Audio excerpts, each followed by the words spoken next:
앞에 원마트가 새로 생겼습니다. 아십니까? 지난 주일 오후에 원마트 앞에 난리가 났습니다. 혹시 아실까 모르겠는데요.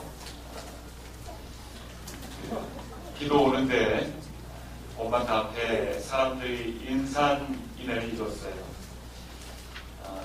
우산을 둘러쓰고 주차할 곳도 없고 그렇게 바글바글 사람들이 왜 그렇게 많이 모였는가 하면 지난 한 달 동안 원마트가 새로 생기고 사은권을 나눠주었어요.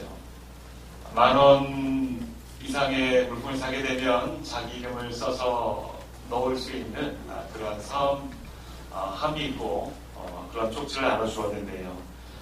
지난주가 그것을 뽑는 주간이었습니다. 지난 주일 오후에 우리 예배 끝나고 많은 성도님들 얼굴도 그곳에 쭉 보면 보일 수 있을까 모르겠습니다. 예배 끝난 시간이어서 그런지 성도님들 얼굴도 보였습니다. 1등은 200만원 상당의 현찰과 또 그렇게 상품권을 주기로 했습니다. 그래서 거기 많은 분들이 모여서 10,000원 이상의 물품을 사신 분들은 다 그곳에 모여서 그 당일날 그 시간에 없으면 뽑혀도 무효가 됩니다. 그러니까 아마 불교 지역에 많은 분들이 오셨을 거라 합니다. 제가 저기 갔을까요? 안 갔을까요? 안 갔습니다. 장애가 있어서 안 갔고요. 아내와 제 아이가 갔다 왔습니다. 저는 뽑히면은 헌금하려고 갔다 왔습니다. 믿으시기 바랍니다. 예. 그렇게 다녀왔는데요. 아는 사람이 뽑힌 것도 아니고 또 제 아내가 뽑힌 것도 아니고 생판 처음 보는 사람이 그렇게 200만원을 다 갔다고 그렇게 이야기를 합니다.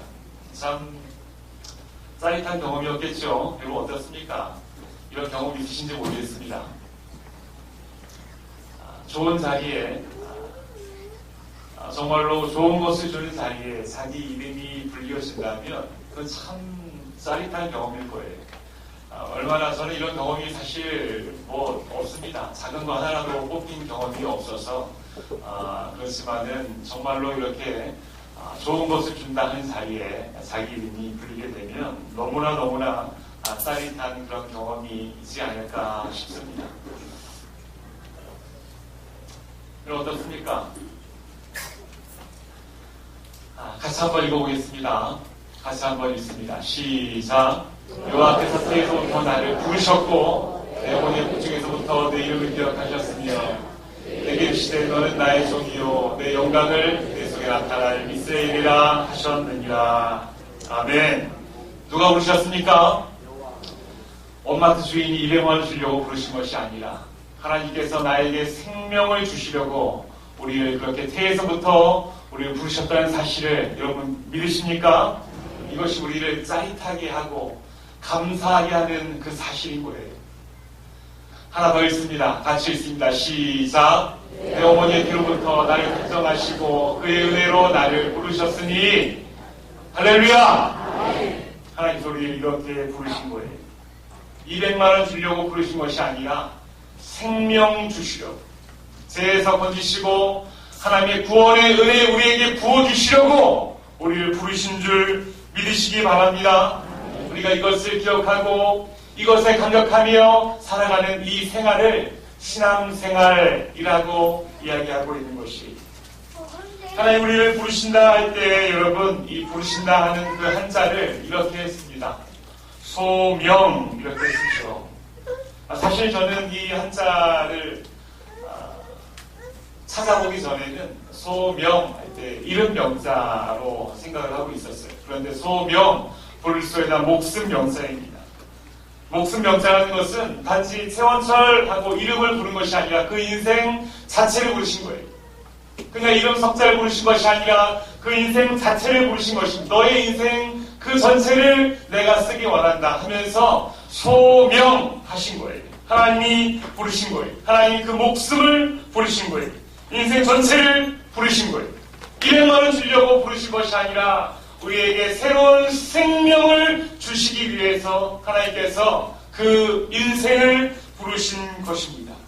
그래서 하나님께서 인생 부르시고 이제 뭐 할까 하는 것이 아니라 부르시기 전부터 그 인생에 대한 계획을 가지고 계시고 그 인생에 대한 뜻을 가지고 계시고 부르셔서 하나님의 뜻에 맞게 쓰시려고 우리를 부르신 줄 믿으시기 바랍니다.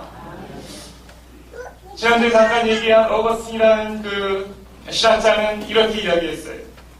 하나님 없이 우리는 아무것도 할 수 없다. 그러나 우리 없이 하나님은 아무것도 하지 않으신다라고 말씀을 하십니다. 이것이 진리예요. 하나님 없이 우리는 아무것도 할 수 없는 것은 맞아요. 우리의 입장이에요. 그러나 하나님 또한 우리 없이 아무것도 하지 않으신다라는 거예요. 하나님께서 하나님 일하실 때는 반드시 하나님의 사람들을 소명하셔서 콜링하셔서 그 인생을 통하여 하나님의 일을 하고 계신 줄 믿으시기 바랍니다. 이것이 바로 우리를 부르시는 소명의 법칙이에요. 소명한다 할 때에, 콜링한다 할 때 주로 이 단어를 우리는 목회자를 부른다 할 때에, 또 사역자를 부른다 할 때에 이 단어를 많이 쓰고 있어요. 목회자를 부르심을 할 때에 저도 처음에 신학교 가서 저에 대해서 처음 그 목사님이 면접하시는 목사님이 저에게 처음 물으신 질문을 제가 아직도 기억하고 있는데요. 소명이 있으십니까? 이렇게 물어봤어요. 소명이 있으십니까? 하나님이 부르셨습니까? 아니면 네가 하고 싶어서 온 겁니까? 아니면 하나님이 부르신 것입니까? 라는 그것을 이 목회자에게 가장 중요하게 생각을 합니다. 그래서 그것을 가장 먼저 체크하는 거죠. 그래서 우리가 소명이라는 단어를 쓰게 되면 주로 이것은 목회자에 관련된 특별히 하나님의 일을 앞에서 이끌어가는 어떤 사람들에게만 이런 소명이 필요한 것이고 그 외에 일반적으로 살아가는 우리에게는 그냥 특별한 소명 없이 그냥 우리에게 주어진 일을 하면 되는 것이 그것이 무슨 특별한 소명이 필요할까라고 생각할 수 있어요. 그런데 아주 잘못된 생각입니다. 그렇지 않습니다. 집에서 사랑하는 자녀를 키우는 엄마의 일도 시장에서 과일을 파는 것도 농사를 짓고 과일을 가꾸고 사람들을 대하는 모든 나에게 주어진 그 모든 일들도 우리는 다 각자가 하나님이 부르신 그 자리에서 하나님의 영광스러운 일을 하고 있는 소명 같은 그 역할을 하고 있는 것임을 우리가 기억할 수 있어야 돼요. 하나님이 지금 나를 부르신 그 자리에서 소명하셔서 너는 이 벌교 지역에서 농사를 지어라. 소명하셔서 너는 이 벌교 지역에서 사람들에게 물건을 팔아라. 소명하셔서 너는 이 벌교 지역에서 그렇게 농장을 운영하며 살아라 라고 우리에게 한 사람 한 사람 우리에게 가정주부로 농부로 또 농장으로 여러가지 직책으로 직업으로 우리를 부르신 거예요. 하나님께서 소명하신 거예요. 그래서 우리는 그 각자의 자리에서 그 소명을 따라서 우리의 일을 감당하고 있는 것을 우리가 그것을 기억하며 살아갈 수 있어야 되는 거예요. 왜 이것이 중요한가 하면 내가 하고 싶어서 한 것이면 내가 언제든지 그만둬도 돼요. 그런데 나를 이 자리에 부르시고 나에게 그 중요한 일을 맡기시고 그 일을 통해서 하나님이 누구신지를 보여주는 그 사명을 맡기신 분이 누구십니까? 하나님이세요. 하나님이신 것을 우리가 기억하고 살아가게 될 때에 작은 환난이 와도 포기할 수 있는 어려운 일이 닥쳐도 우리는 포기하지 아니하고 하나님이 나를 이 자리에 부르셨기 때문에 하나님이 지금 나에게 힘을 공급하시고 있기 때문에 나는 이것을 감당할 수 있습니다 라고 그렇게 감당할 수 있기 때문에 그렇습니다. 내가 이것저것 찾아보다가 이거 하는 게 좋겠다. 부처처럼 떠돌다가 그렇게 우연히 이곳에 정착을 해서 이곳에서 그냥 그렇게 닥치는 대로 이 편은 좀 그런데요. 이곳에서 그냥 나에게 주어진 대로 그냥 그렇게 살아가는 거지 라고 한다면 힘이 들면 어려우면 언제든지 내가 시작한 거니까 그만둘 수 있어요. 그러나 그것이 아닙니다. 하나님께서 우리에게 콜링, 우리의 몫을 부르신 거예요. 이곳에서 이 일을 감당할 수 있도록 이 일을 통하여 하나님을 영광에 낼 수 있도록 하나님을 반영해 낼 수 있도록 우리를 부르신 거예요. 그렇다면 우리는 특별한 소명의식을 가지고 우리의 삶을 통해서 하나님을 반영해내고 하나님을 반사해내는 그 영광의 삶을 우리가 살아야 되는 것이 우리의 소명이자 사명인 것을 믿으시기 바랍니다. 지금 내가 하는 일이 무엇입니까, 여러분? 우리에게 맡겨진 일이 무엇입니까? 보잘것없는 일이 없습니다. 나를 그렇게 부르신 거예요. 내게 주어진 자리에서 나를 그렇게 부르신 거예요. 나를 부르신 거예요. 나의 목숨을 부르신 거예요. 하나님 나를 이곳에 심으신 거예요. 그렇다면 이곳에서 하나님의 영광에 대한 일을 우리가 계속해서 감당하는 것이 우리에게 주어진 일임을 우리가 기억할 수 있어야 되는 것이, 우리가 한번 따라해 봅시다. 하나님이 나를 부르신 이곳에서, 목소리가 너무 마음에 안 듭니다. 하나님이 나를 부르신 이곳에서 열심으로 하나님 나타내며 살게 하소서. 여러분만 한번 고백해 봅니다. 같이 시작. 하나님이 나를 부르신 이곳에서 열심으로 하나님을 나타내며 살게 하소서. 할렐루야. 이것이 하나님의 부르심에 합당한 삶인 것이죠. 이것이 우리의 고백이고 우리의 찬양이 되기를 간절히 원합니다. 앞으로 몇 주간 요나서를 함께 나누려고 합니다. 요나서는 우리가 알다시피 하나님께서 요나 선지자에게 아스의 그 중심 수도인 니느웨에 가서 복음을 전하라 라고 그렇게 명령을 내리셨는데, 하나님이 소명을 주셨는데 요나가 그것을 피해서 도망쳐요. 근데 하나님의 눈은 어디서 피할 수가 있겠습니까? 하나님께서 찾아내셔서 물고기 배라는 하나님의 특별한 방법으로 요나를 그렇게 인도하셔서 다시 니느웨로 토해내게 되고 그곳에서 복음을 전하게 되는, 니느웨는 그 당시에 이방 민족이었는데 우리는 요나서를 통해서 하나님께서 이스라엘뿐만 아니라 그 이방 민족까지도 이 땅의 모든 백성들을, 그 영혼들을 사랑하시는구나 라는 하나님의 마음을 보게 되는 책이 바로 요나서입니다. 또 다른 한편으로는 이 하나님의 마음을 이해하지 못하고 밖으로 도망하려고 하는 요나에게 하나님께서 다시 한번 불러주시고 다시 한번 그 자리에 넣어주시는 이 소명에 대해서 다시 한번 우리에게 일깨워주는 그런 책이기도 합니다. 하나님의 마음에 대한 책, 또 특별히 우리의 소명에 관한 책이 바로 요나서예요. 지금 한국교회가 이렇게 이 세상부터 제대로 역할을 감당하지 못하고 욕을 먹고 있는 것은, 여러분, 한국교회 성도들이 이 소명을 잃어버렸기 때문에 그래요. 여러분 저를 보세요. 하나님 나를 왜 부르셨는지, 내가 교회에 왜 다니는지, 내가 어떻게 해야지 하나님께서 기뻐하시는지 거기에 대해서 관심도 없고 알지 못할 뿐더러 알려고 하지도 않습니다.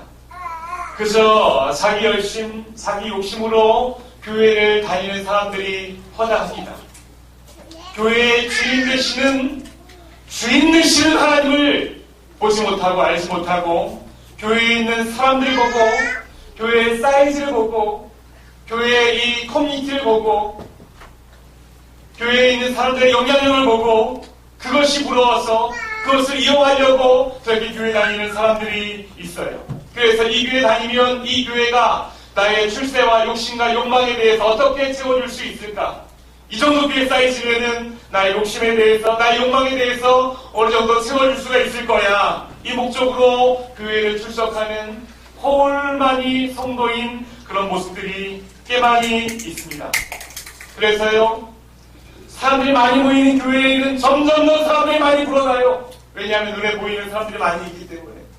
그래서 그 사람들이 나에게 나의 어떤 욕망을 채워줄 수 있는 기대감을 가지고 사람들이 많이 모이는 교회는 점점 더 사람이 많이 불어나요.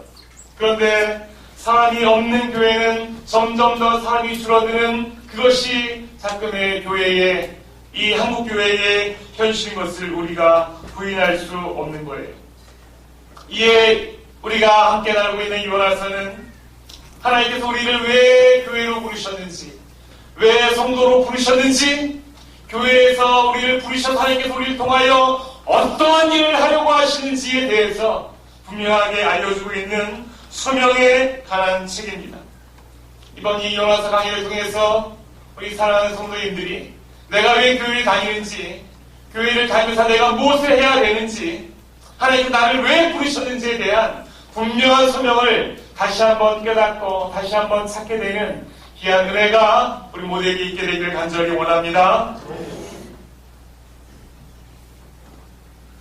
오늘 본문은 우리가 1절부터 3절까지 읽었는데 요나 선자를 부르고 특별한 사명을 지금 맡기고 있는 그런 장면이, 이 장면을 통해서 하나님이 나를 부르실 때에 내가 어떻게 응답하여야 하는가, 다 하나님 우리를 각자의 자리로 우리를 부르시는데, 부르셨는데 그 부르심 앞에 우리가 어떻게 어떤 자세로 응답하는 것이 바른 응답인가 라는 것에 대해서 우리가 함께 짧은 석절을 통해서 함께 나누게 되기를 원합니다. 하나님의 부르심에 응답하는 올바른 자세. 자, 그 첫 번째는요, 여러분 한번 같이 한번 읽어볼까요? 자, 1번 시작. 하나님의 말씀을 바로 들으라. 그 부르심에 올바로 응답하려면 첫 번째는 무엇입니까? 그 말씀을 바로 들어야 합니다. 말씀을 바로 들을 때에 그 부르심에 응답할 수 있지 않겠어요? 성경에 보면은 하나님께서 많은 하나님의 사람들을 부르실 때에 하나님께서 말씀으로 그들을 부르신 것을 우리가 보게 됩니다. 갈대 우르에 있는 아브라함을 부르실 때에도 하나님께서 말씀으로 부르셨어요. 광야에 있는 모세를 부르실 때에도 하나님께서 그에게 말씀으로 나타나셔서 말씀으로 부르셨습니다. 오늘 본문에도 역시 하나님께서 하나님의 말씀으로 요나 선자를 부르신 것을 보게 됩니다. 여호와의 말씀이 아미떼의 아들 요나에게 임하니라 라고 말씀으로 하나님께서 하나님의 사람 요나 선자를 부른 것을 우리가 보게 되죠. 하나님께서 이처럼 하나님의 사람을 부르실 때에 하나님의 말씀으로 직접 그들을 불러주십니다. 요나야 하면서 그렇게 부르신 것이죠. 그래서 여러분 오늘날은 어떻습니까? 하나님의 음성을 듣는 분 계십니까? 찬양아! 라고 하면서 그렇게 부르십니까? 원천아! 라고 하나님께서 제 귀에 육성이 되고 부르십니까? 오늘날 대부분은 하나님께서 그렇게 육성으로 우리를 부르지 않으십니다. 이 성경책의 말씀은 여러분 하나님의 계시의 완성입니다. 더 이상 어떤 특별한 계시로 우리에게 말씀하지 않으시고 이것이 하나님의 계시의 완성본이 지금 우리 손에 이렇게 들려져 있어요. 그래서 지금은 원천아 이렇게 부르지 않으세요. 그렇게 부르지 않으시고 이 성경 말씀을 통해서 우리에게 말씀하시고 우리에게 응답하시고 우리에게 하나님의 뜻을 알려주는 것이 이 계시의 완성인 성경 말씀에 다 드러나 있습니다. 그래서 우리의 성경 말씀을 통해서 이것이 하나님의 부르심이구나, 이것이 하나님의 응답이구나, 이것이 하나님의 뜻이구나 라는 것을 우리가 깨닫게 되는 거죠. 종종 하나님의 강권적이고 특별한 부르심을 간증하신 분들이 있습니다. 꿈으로, 환상으로, 다른 방법으로 하나님께 나에게 이렇게 직접 말씀하셨다라고 말씀하신 분들이 계세요. 종종 하나님께서 그렇게 아주 특별한 경우에 그들에게 그렇게 말씀하시는 경우도 있어요. 그러나 그것은 일반적인 방법이 아닙니다. 또한 아주 위험한 방법입니다. 그런 예외적인 경우가 있기는 있대 그런 예외적인 경우가 있다 하더라도 그러할 때마다 그것을 검증하는 최후 수단은 바로 하나님의 말씀이 되어져야 합니다. 나에게 환상으로, 나에게 혹은 꿈으로 그런 것이 들려지고 보여졌는데 그것이 이 말씀에 비추어 봤을 때에 건강한 것인가 그렇지 아니한가라는 것을 말씀으로 검증하는 것이 지금 우리 성도들이 해야 할 모습입니다. 종종 나는 그런 것을 보았는데 그것이 성경 말씀보다 더 우위에 두고 그것을 그렇게 말씀은 그렇지 않은데 내게 그것이 부어졌기 때문에 난 그것을 우위에 두고 그렇게 나아간다라고 하신 분들이 종종 있어요. 그런 분들을 이단이라고 합니다. 그렇게 빠져버리는 거예요. 내가 하나님의 말씀을 직접 받았다. 그러므로 나를 따라라 라고 하는 것이 바로 이단이 되는 거예요. 지난주에 그것이 알고 싶다 해서 신옥주 목사와 따르는 추종자들에 대해서 나왔어요. 목사라고 이야기하기도 참 그러한 신옥주 씨와 따르는 무리들, 우리가 보기에도 얼마나 어쩜 저런 진리를 따를까, 저러한 말을 따를까라고 그렇게 의아할 수 있지만, 그곳에 이미 들어가 있는 사람들은 세뇌되어 버리고 그곳에 이미 살고 있고 함께 집단생활하고 있는 그들이 얼마나 많이 치우쳐 있고 말씀이 얼마나 많이 떨어져 있는지를 알지 못하는 거예요. 그래서 그렇게 살아갈 수밖에 없어요. 그렇게 살아가고 있는 거예요. 그래서 우리가 아주 조심할 수 있어야 됩니다. 예전에 아직 계시가 완성되어져 있기 전에는 하나님께서 이런저런 경로를 통해서 말씀하셨지만, 이제는 이 하나님의 말씀이 우리에게 완전한 계시로 우리 손에 들려져 있기 때문에 우리는 이 하나님의 말씀을 통해서 나의 부르심을 확인하고 또한 하나님의 뜻을 확인할 수 있어야 되는 거예요. 그래서 우리가 이 하나님의 말씀, 하나님의 음성, 이 하나님의 계시를 묵상하고 공부할 수 있어야 합니다. 그래야지 실수하지 않고, 그래야지 우리가 다른 길로 가지 않고, 그래야지 우리가 다시 돌아갈 길을 가지 않고 건강하게 잘 갈 수가 있게 되는 것이에요. 그래서 여러분, 우리가 이 말씀을 배우는 성경 공부를 교회에서 하고 있는 것이, 여러분들 실수하지 않게 하기 위해서, 교회가 헛걸음하지 않게 하기 위해서, 교회가 정말 하나님의 뜻을 바로 알고 함께 가게 하기 위해서 성경 공부하고 있는 것이, 우리 입만으로 성경을 우리가 다 알기가 쉽지가 않습니다. 그래서 우리가 성경 공부를 통해서 성경을 알고 성경을 통해서 하나님의 뜻을 우리가 깨달아야 하는 것이, 아직 마감이 되지 않았습니다. 여러분, 이 하나님의 말씀을 배우기에 열심을 내는 우리 벌교 대강교회가 되기를 간절히 원합니다. 열심 낼 수 있어야 합니다. 하나님의 계시가 이곳에 완성되어져 있습니다. 이 말씀을 우리가 공부하고 말씀에 집중하고 말씀을 통하여 하나님의 뜻을 알고자 할 때에, 그러할 때에 하나님께서 나를 부르신 그 분명한 뜻을 우리가 알게 되는 것이, 말씀을 공부하기 원합니다. 내 생각 접어두고 말씀 앞에 내 생각을 내려놓고 말씀을 먼저 내 심령에 새기고 말씀을 붙들고 나아갈 때에 하나님께서 그 말씀을 통하여 우리의 부르심을 확실하게 알려주시고 거기에 대한 하나님의 뜻을 우리에게 알려주시는 줄 믿으시기 바랍니다. 말씀을 통하여 우리가 하나님의 부르심에 응답할 수 있어요. 하나님의 부르심에 응답하는 두 번째 자세는 우리 같이 한번 읽어보겠습니다. 시작. 다시 한번 좋으시는 분들이 있어가지고 다시 한번 시작. 2절 말씀에 보면요, 이렇게 나와 있습니다. 너는 일어나 저 큰 성은 이내로 가서 그것을 향하여 외치라. 그 악독이 내 앞에 상달되었음이라 하시니라. 본문 1절에서 요나는 하나님의 말씀을 들었어요. 부르심을 들었어요. 쭉 계속되는 2절에서 하나님께서 이제는 그 부르심 이후에 네가 무엇을 해야 하는지를 하나님의 뜻을 알려주고 있습니다. 하나님의 뜻이 무엇입니까? 니네웨에 가서 하나님의 심판이 임박했음을 그들에게 알려주어라 라는 것이 하나님의 뜻이었어요. 쉽게 말하면 회개의 말씀을 전파하라는 것이 하나님의 뜻이었습니다.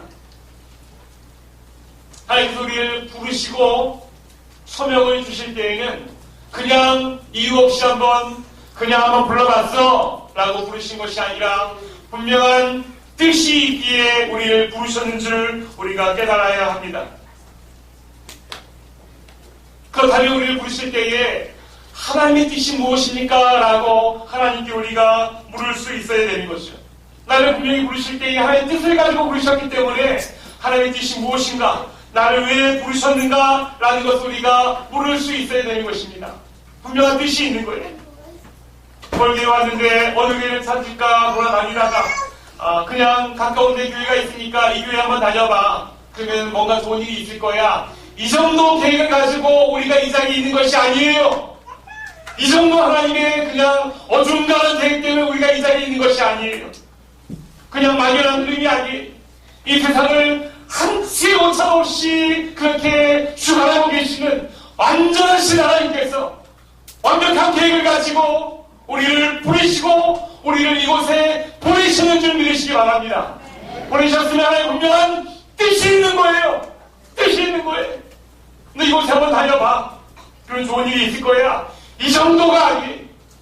하나님의 완전한 뜻을 가지고 이 버리고 되는 교회에 가서 이 교회를 통하여 내가 너를 통하여 해야 할 일이 있다라고 우리를 보내셨는 줄 믿으시기 바랍니다.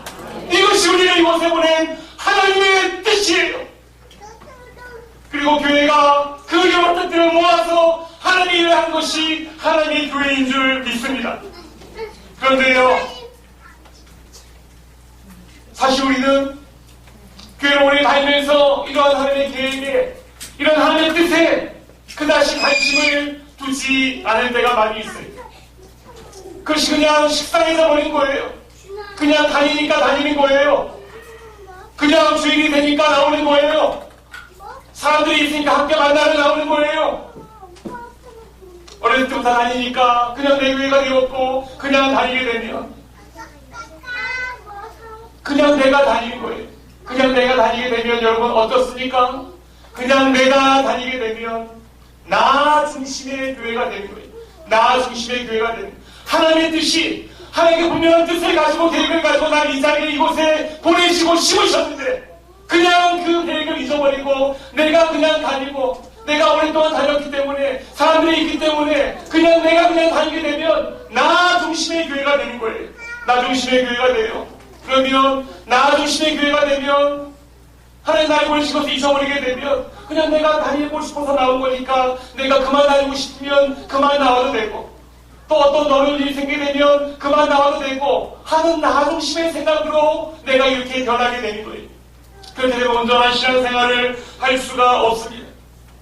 나를 이곳에 분명하게 보내신 하나님의 뜻이 있음을 깨닫는 거예요. 하나님께 여쭙는 거예요. 하나님 나를 왜 이곳에 보내셨어요? 나를 통해서 하나님께서 어떤 일을 이 교회를 통하여 하시려고 나를 이곳에 보내셨습니까? 하면서 한 걸음 더 들어오는 거예요.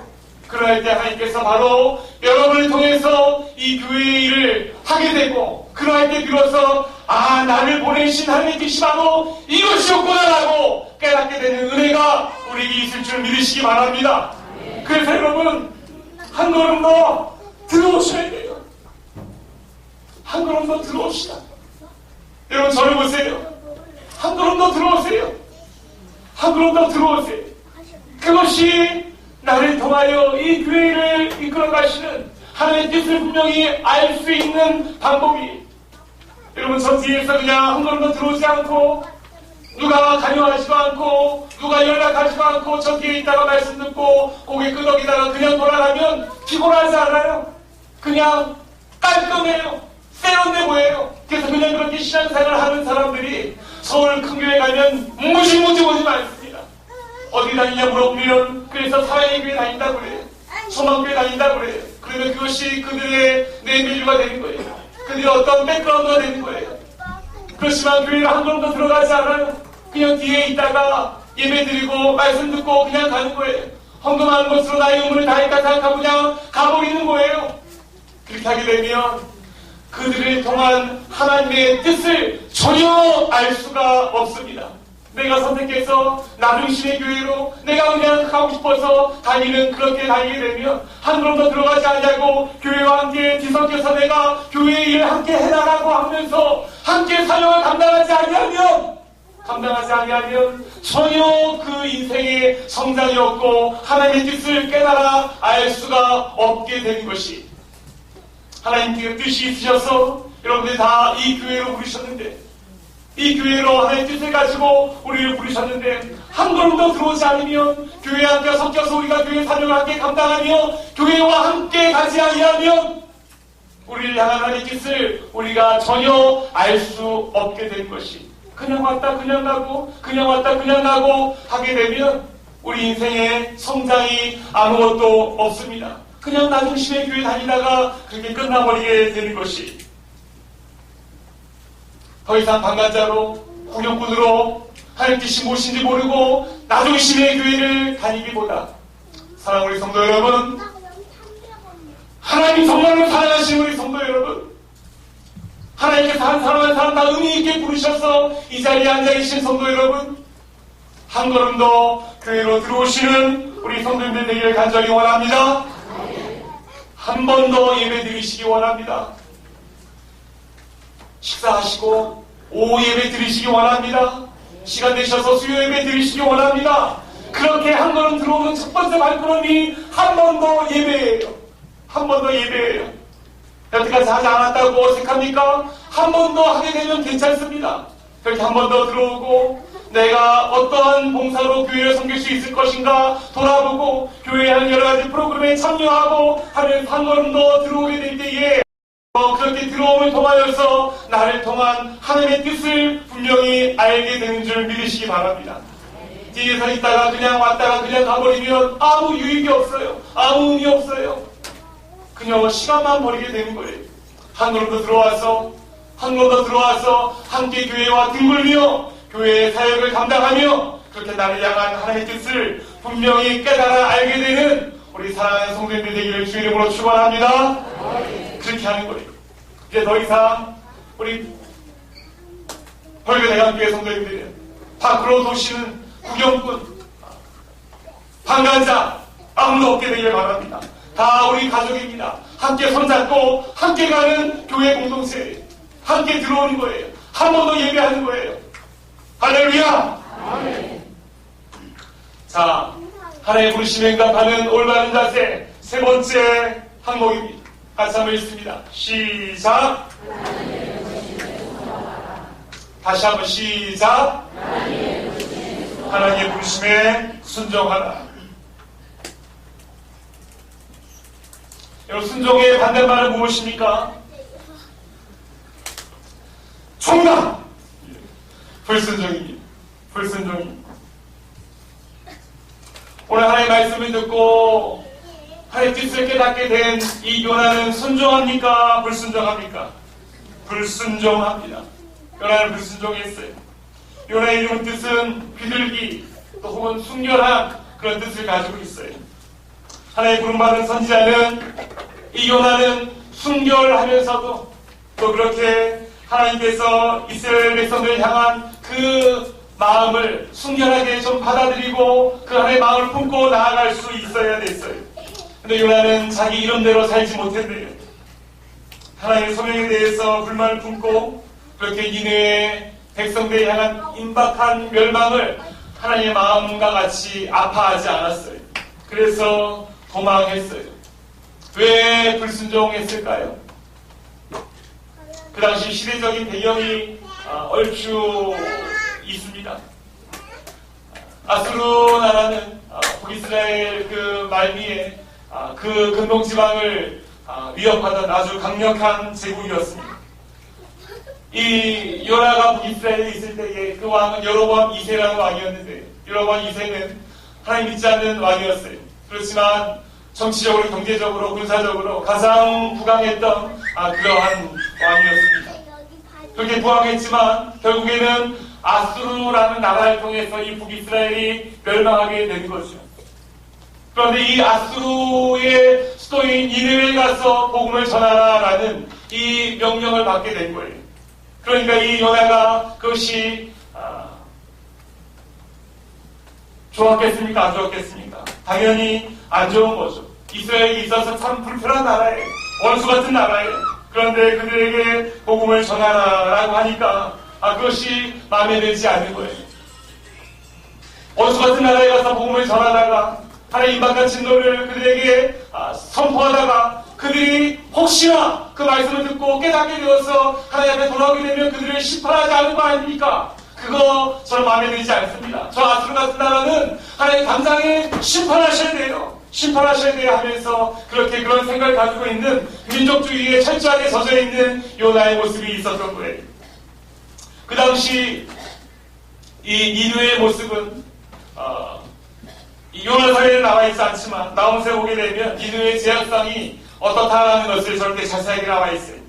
그들은 거짓이 가득하고 포악이 가득하고 탈취가 떠나지 아니하고 전쟁으로 인해서 수많은 사람을 죽이고 우상을 섬기고 하는 그런 민족이다라고 나온서에 이야기하고 있어요. 하나님 알고 계시지 않습니까? 이 니느웨라는 족속이 그런 사람들입니다. 그런 나라입니다. 그런데 어떻게 그 나라를 멸망하지 아니하고 거기 가서 심판이 있을 것이니 다시 한번 하나님께 돌아오라 이렇게 제가 가서 이야기할 수 있겠어요? 저는 그거 못합니다. 저는 못합니다. 라고 하면서 요나는 하나님의 말씀을 듣고 하나님의 뜻을 알고도 거기에 가지 않았어요.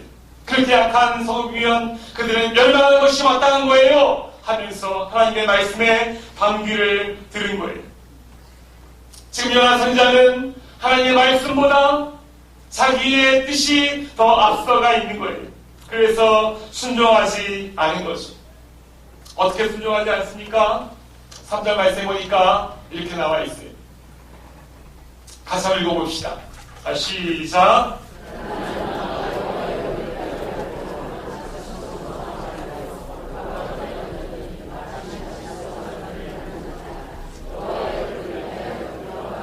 다시스로 가려고 뱃삭을 주고 배에 올랐더라. 하나님의 말씀에 순종하지 않고 어디로 갈까 하다가 다시스라는 항구로 가서 거기에서 내가 피해 있으면 하나님께서 날 찾지 못하시겠지 이런 생각이 있었어요. 그래서 다시스로 가려고 그렇게 항구로 나왔습니다. 우리가 요나가 다시스로 도망가려고 하는 그 상황 속에서 우리는 참 재미있는 단어를 하나 보게 되는데요. 마침이라는 단어입니다. 지금 불순종하여서 하나님 얼굴 피해서 도망하려고 하고 있어요. 도망하려고 지금 나왔어요. 그런데 마침 다시스로 가려고 있는 그 배를 만나게 된 거예요.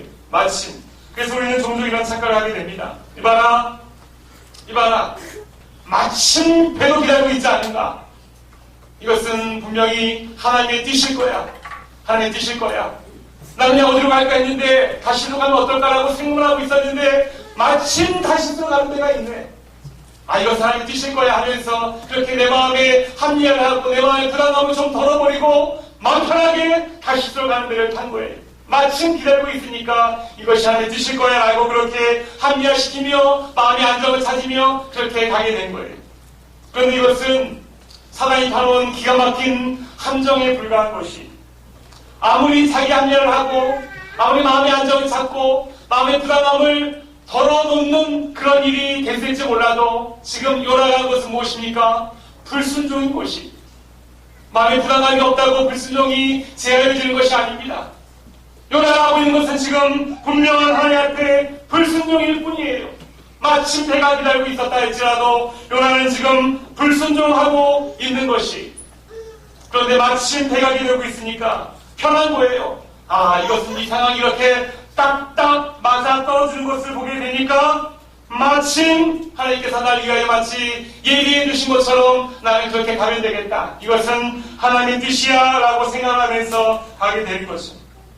우리는 이런 합리화에 이런 포장에 이런 사단의 함정에 속지 말아야 합니다. 정확한 팩트를 볼 수 있어야 되는 거예요.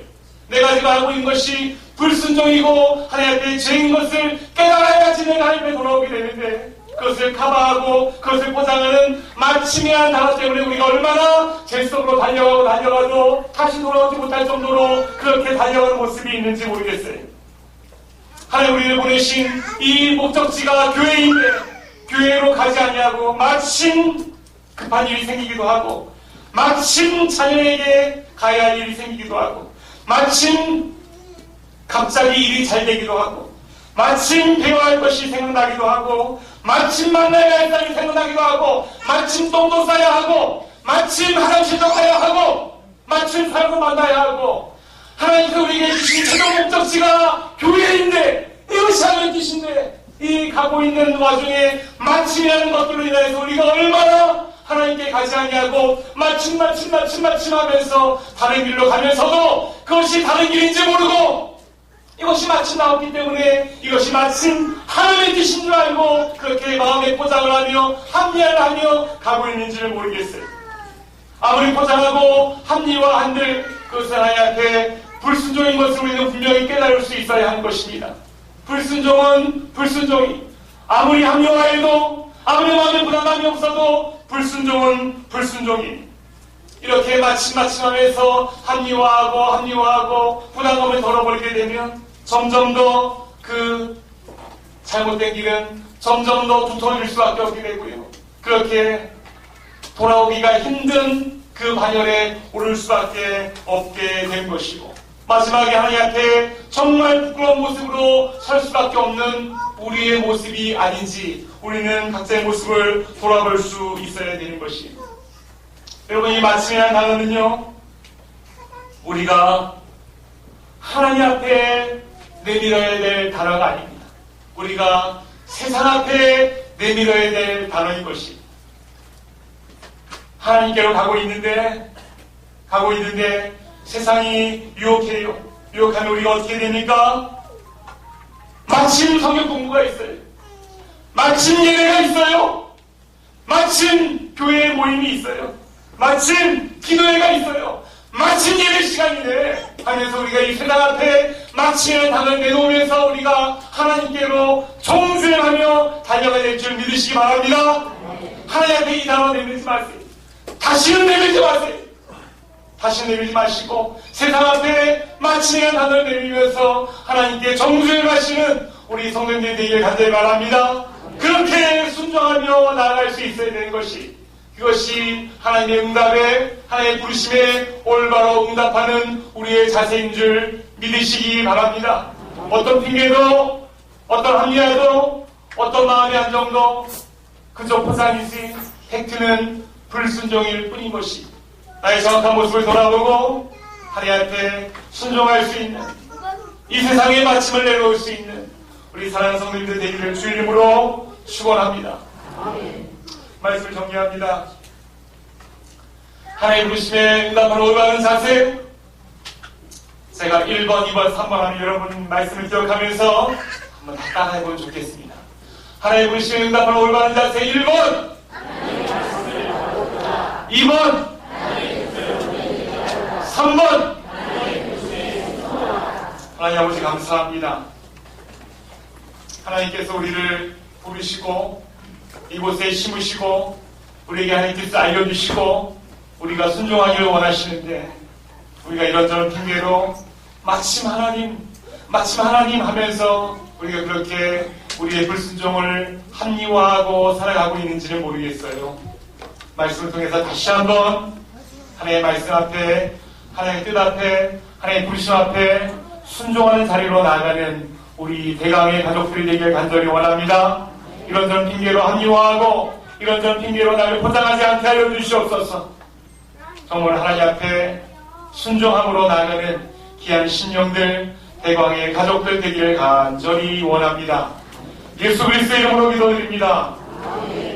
지금은 우리 주 예수 그리스도의 은혜와 하나님 무한하신 사랑하심과 성령의 감동 감화 교통케 하시니 하나님 말씀 듣고 부르심 앞에 순종함으로 응답하며 나아가기 원하는 사랑하는 벌거대왕교회 성도들 머리머리 위에, 그들의 기도 제목과 경영하는 모든 것들 위에 도대 영원토록 항상 함께 있을지어다.